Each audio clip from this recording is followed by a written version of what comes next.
Hi everyone, this video is going to show you how to file an IRS extension in less than 5 minutes. Most people think it's a fairly complicated process, but actually it's very simple and straightforward, so let's get into it.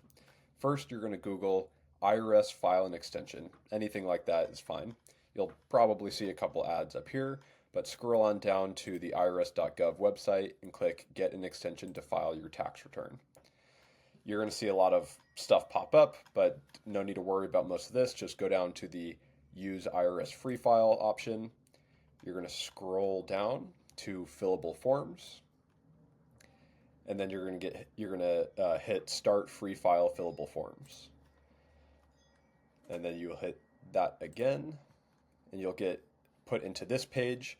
So once you're on this page, if you've never made an account with Free File Fillable Forms, you're going to need to do so. This is separate than your IRS account. So if you've never made an account before for Free File Fillable Forms, you're going to have to make an account here. Otherwise, you can hit sign in. I already have an account, so that's what I'm going to do here. So I've just signed in and now I've landed on this page. You don't need to worry about this. This is if you were actually filing your taxes yourself and manually filling out the form. Up here at the top left, we'll click File an Extension. And this will take you to a page where you're going to have to fill out some personal information. So over here on the left, we have the personal information, your name, your spouse's name, your address, things like that. You will need to put in your social security numbers for both yourself and your spouse. And then over here on the right is if you want to pay estimated tax. So the important thing to know here is that to file an extension, you absolutely do not need to pay an estimated tax payment. So if your goal is to just file the extension as quickly as possible and you'll worry about paying the tax later, go ahead and put in 0 here. That's totally fine. Now the caveat to this is that even though you are filing an extension to, for your return to October 15th, that's actually not an extension to pay. You still have to pay by April 15th. Otherwise, you will incur penalties and interest. So it's important here that you understand, even though you are filing an extension, you still have to pay by April 15th if you do owe any tax. In this case, as I'm filing the extension, my goal is to just get the extension, to October 15th.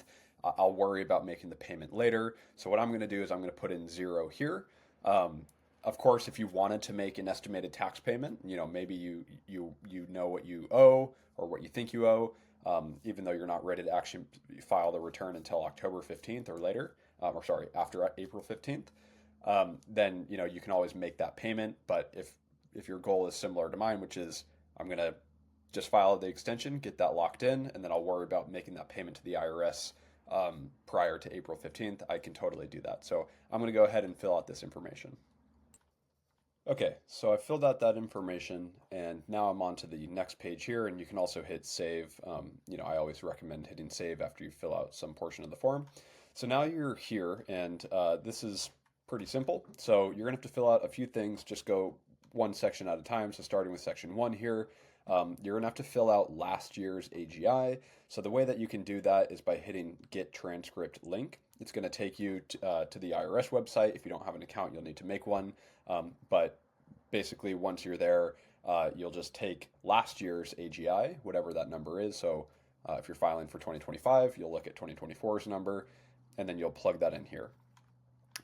You will have to, so quick note here, it's either last year's AGI or the 5-digit PIN you made. If you made a PIN, if not, just use the AGI. And then step 2 down here is you're going to have to make a PIN for yourself and your spouse if filing jointly. And then you're going to have to put in your dates of birth. And then step 3 is if you are making a payment to the IRS, or if you were like me where you put in 0 on the previous page, you can hit this, which is I'm going to mail a check to the IRS, which is I'm not paying anything, so you just click that. To confirm, and then you'll be able to move on. So I'm going to fill out this information really quick, and then we'll move on to the next page. Okay, so once you have filled out that information, you're going to click continue, and you will get to a security question. Hopefully you should be able to do this. So do a quick math here, 32.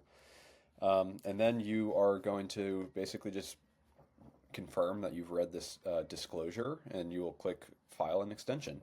And yeah, that's it. Hope you guys have enjoyed. Thanks.